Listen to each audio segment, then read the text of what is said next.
the smartest film critic in the world, Cole Smithey. Hi, this is Cole Smithey and your guide to classic cinema.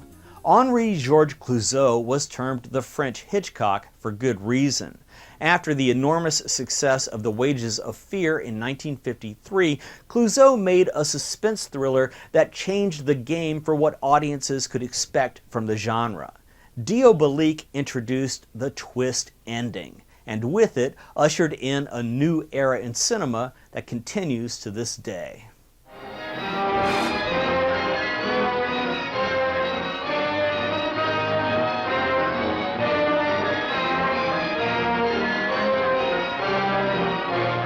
Clouzot narrowly beat Alfred Hitchcock to the punch of purchasing the screenplay rights to the novel The Woman Who Was No More, upon which the film is based.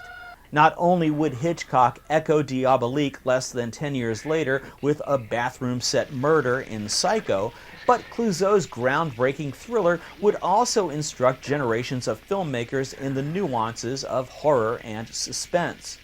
For Psycho, Hitchcock even extrapolated on the significance of the human eyeball as an object of death, but he also borrowed from Clouzot's publicity campaign that implored Diabolique's audience not to share the secret of its shocking plot twist.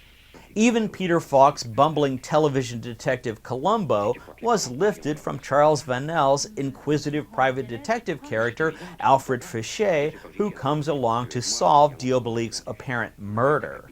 Employing a perverse noir image system of complicated shadows, distorting windows, tilted mirrors, confined spaces, such as two prominently featured bathrooms, and a murky swimming pool filled with opaque water, Clouzot tells the story of two women's plan to kill the man who abuses them. That one of the women is the man's wife and the other his mistress adds to the film's perpetual state of escalating anxiety.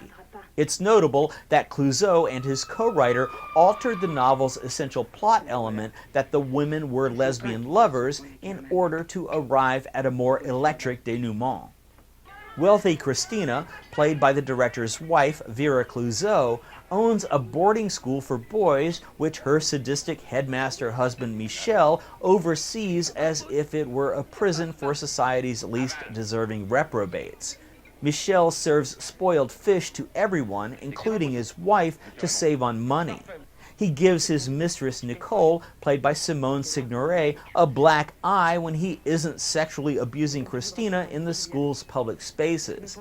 If ever there were a boorish excuse for a man deserving of elimination by the women he mistreats, Michel is it.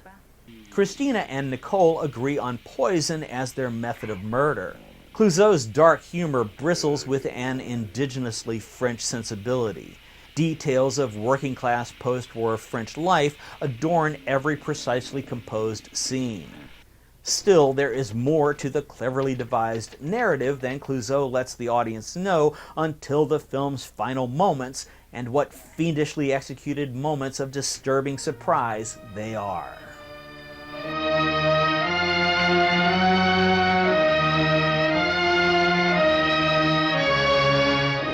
Diabolique's double punch climax resonates so strongly with its audience that regardless of how much of the film you forget over time, you never lose touch with its remarkable ending. Diabolique was the most successful film in HENRI-GEORGES Clouzot's 37-year career as a director. Thanks for watching, and visit ColeSmithy.com for more.